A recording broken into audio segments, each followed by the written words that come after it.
Allez, petit récap sur les textures basiques et on va commencer par le métal. D'abord, gardez bien en tête que là je vous montre une seule façon de faire et qu'évidemment, comme tout le temps en 3D, il y a 1 milliard de façons d'atteindre son objectif. Donc en général, quand je vous montre quelque chose de précis, essayez de l'adapter à votre sauce, de faire des variations au niveau des paramètres ou même de choisir des maps différentes par exemple. Bref, voici le métal qu'on va essayer de reproduire. Donc au niveau de la composition, on a des couches de salissure, on a une couche de couleur qu'on va pouvoir paramétrer au niveau de la balance pour pouvoir changer la couleur très facilement, voir la saturation, et on a une couche de rugosité. Donc on va pouvoir partir de zéro. Avant, je rappelle que je n'utilise que les canaux de base du mode PBR. Pour commencer, on va évidemment créer un fill layer qu'on va renommer base. Ensuite, directement une chose très importante, on va devoir spécifier sur ce layer quel canal il va affecter. Donc dans notre cas ici, on est sur la base d'un métal, ce qui fait qu'on ne veut pas affecter la couleur, on ne veut pas affecter la hauteur non plus, et non plus la normal map. Et voyez directement ici que seuls les canaux restés ouverts sont paramétrables. Ce qui nous permet déjà de façon logique de mettre la métallique à 100% et de pouvoir jouer sur la roughness pour avoir quelque chose qui nous plaît au niveau de la base. Donc une fois qu'on a une bonne base, on peut passer à l'étape suivante. L'idée maintenant, et c'est souvent ce qu'on cherche à faire sur un métal, c'est de faire des variations de roughness. Donc c'est parti, on crée un fill layer, et directement dans les canaux, on va pouvoir n'affecter que la roughness en faisant Alt, clic gauche sur ce canal. Je rappelle ici que, étant donné que c'est un fill layer et qu'il est par-dessus la base, momentanément, il prend le dessus par rapport à notre base. Ce qui fait qu'ici, quand je modifie la roughness, ça modifie la roughness de tout mon objet. Donc l'intérêt maintenant, c'est de pouvoir y rajouter un masque, sur ce masque de rajouter un pot de peinture, et dans le grayscale d'aller chercher une map, comme par exemple la map très connue, qui est de l'anisotropic noise, qu'on utilise souvent pour des métaux. Ici, vous voyez que le motif est un peu trop gros, donc dans le pot de peinture ici, on va pouvoir augmenter le scale au niveau des UV. Une fois que le motif est bien positionné et bien scale, on va pouvoir retourner sur notre fill layer pour pouvoir paramétrer la roughness et obtenir quelque chose qui nous satisfait vraiment. Donc vous voyez qu'ici l'idée ça a été de rajouter une couche de roughness qu'on a ensuite masquée grâce à un pot de peinture qu'on a rattaché au masque dans lequel on a été choisir une map bien précise. Ce qui nous génère des petites variations et des motifs intéressants qu'on retrouve en général sur les métaux.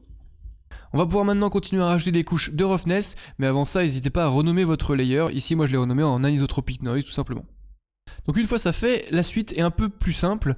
On va simplement dupliquer notre couche de roughness pour pouvoir en créer une autre supplémentaire. Donc soit vous faites clic droit, duplicate layer, soit vous faites CTRL D.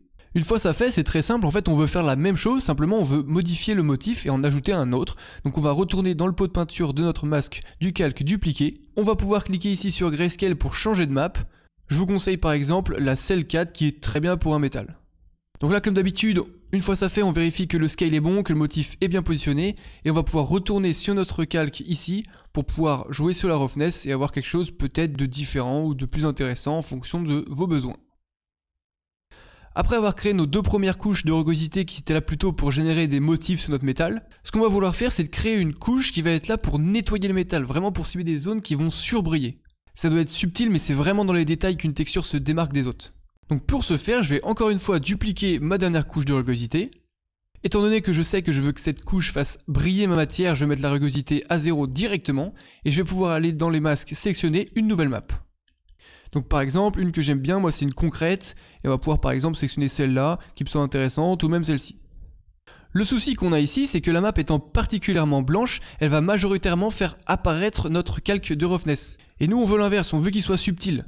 Donc ce qu'on va faire, c'est qu'on va jouer sur ces paramètres, ici avec la balance qu'on va pouvoir réduire.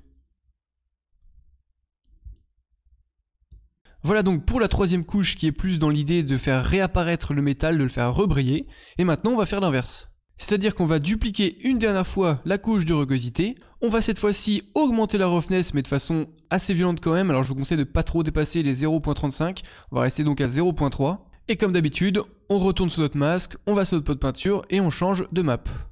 On peut par exemple taper Dirt, étant donné que là on est plus dans l'idée de salir un petit peu, et on va sélectionner par exemple celle-là que je trouve très intéressante. On va pouvoir réduire le scale cette fois-ci pour le remettre à 3 ou même à 2, plutôt à 2. On va réduire un petit peu la balance pour que ce soit moins violent quand même, et on va retourner sur le layer de base pour réduire quand même un tout petit peu la roughness, toujours pour histoire que ce soit plus smooth, plus soft, et moins, voilà, moins dans les extrêmes. Voilà, donc là on a fait la base et on a rajouté ensuite des variations de roughness. On a donc fini la première étape. Donc ce qu'on peut faire, c'est de regrouper toutes les roughness. On va donc cliquer sur le premier, cliquer sur le dernier en maintenant Shift, et ensuite on va cliquer droit sur le tout pour faire Group Layer.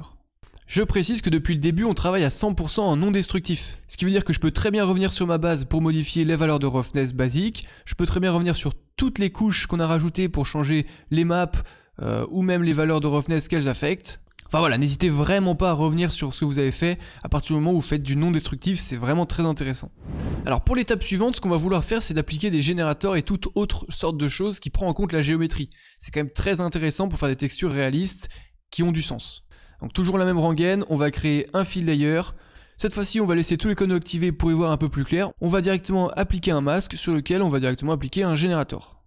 Le plus utilisé en général sur les métaux, c'est le Metal Edge Wear. Vous voyez donc que comme expliqué dans la récap sur le générateur, il va prendre en compte la géométrie pour marquer vraiment les edges de l'objet. Ce qui fait qu'on va pouvoir retourner sur les canaux de notre layer pour pouvoir paramétrer les choses efficacement et comme on le souhaite. Donc là par exemple, je pourrais vouloir mettre plus du blanc sur les edges avec une micro height vers le bas pour créer des sortes de reliefs. Ensuite la roughness, la baisser par exemple ou l'augmenter en fonction de si je veux que ce soit des salissures ou plutôt l'apparition du métal. Et d'augmenter bien sûr la métallique.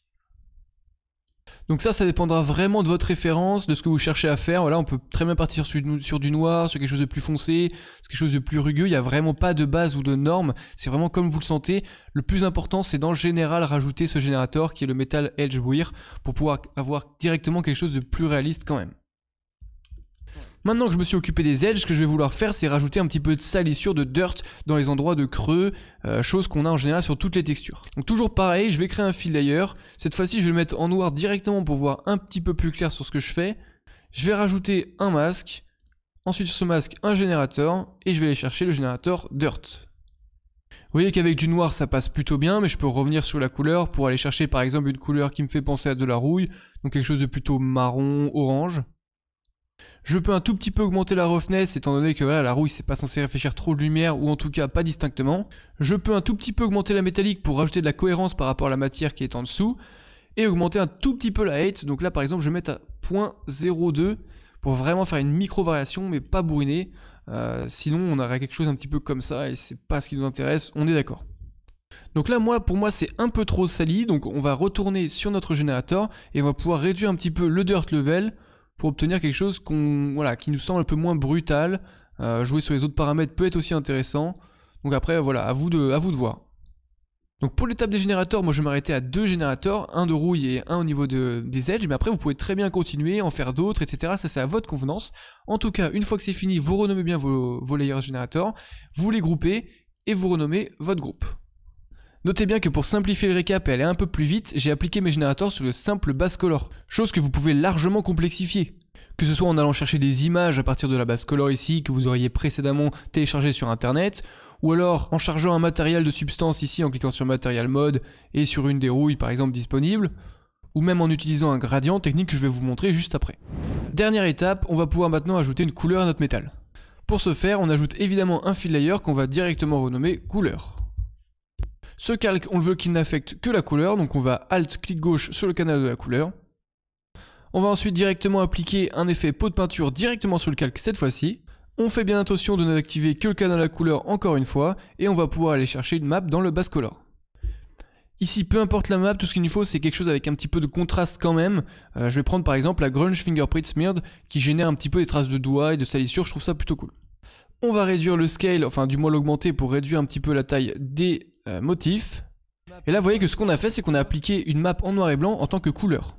Et ce qui va être intéressant c'est que par-dessus on va pouvoir rajouter un effet en faisant Add Filter et en allant chercher l'effet gradient, juste ici. Et cet effet ce qu'il va faire c'est qu'en fonction de la valeur de gris de la map du dessous, il va attribuer une couleur différente que vous allez pouvoir spécifier ici, ici et ici. Donc on va directement illustrer nos propos. Dans la couleur 1 on va prendre du rouge un petit peu foncé. Dans la couleur 2, on va essayer de reprendre du rouge pour rester cohérent, mais peut-être cette fois un peu plus clair. Et dans la couleur 3, on va aller prendre du rouge très pétant ou très foncé. Je pense qu'on va plutôt partir sur du très foncé. Vous voyez qu'ici, je voudrais un petit peu foncer ma valeur intermédiaire, donc je retourne sur ma valeur au milieu, et je vais changer la couleur.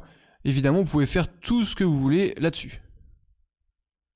Ceci étant fait et travaillant toujours en non destructif, je peux très bien revenir sur mon pot de peinture pour par exemple changer la map, prendre une map différente, ou même changer son scale, sa position, peu importe, le gradient va s'adapter à la map du dessous de toute façon. La dernière étape pour simplifier un petit peu la modification de la couleur et les paramétrages, c'est de rajouter un dernier effet, donc toujours dans la petite baguette Add Filter, et cette fois-ci on va aller chercher un HSL Perspective. On va donc pouvoir modifier la balance de couleurs, chose très intéressante, et de façon globale cette fois-ci, plutôt que de retourner dans le gradient et de changer 3 couleurs une par une. On peut aussi jouer sur la saturation, donc par exemple pour un métal on voudrait plutôt la réduire que l'augmenter, et sur la lightness au niveau de la couleur, pour assombrir la couleur ou l'éclairer. Donc par exemple ici si je veux faire de l'or, je vais quand même un petit peu baisser la saturation, et je vais aller chercher avec ce paramètre une couleur plutôt dorée.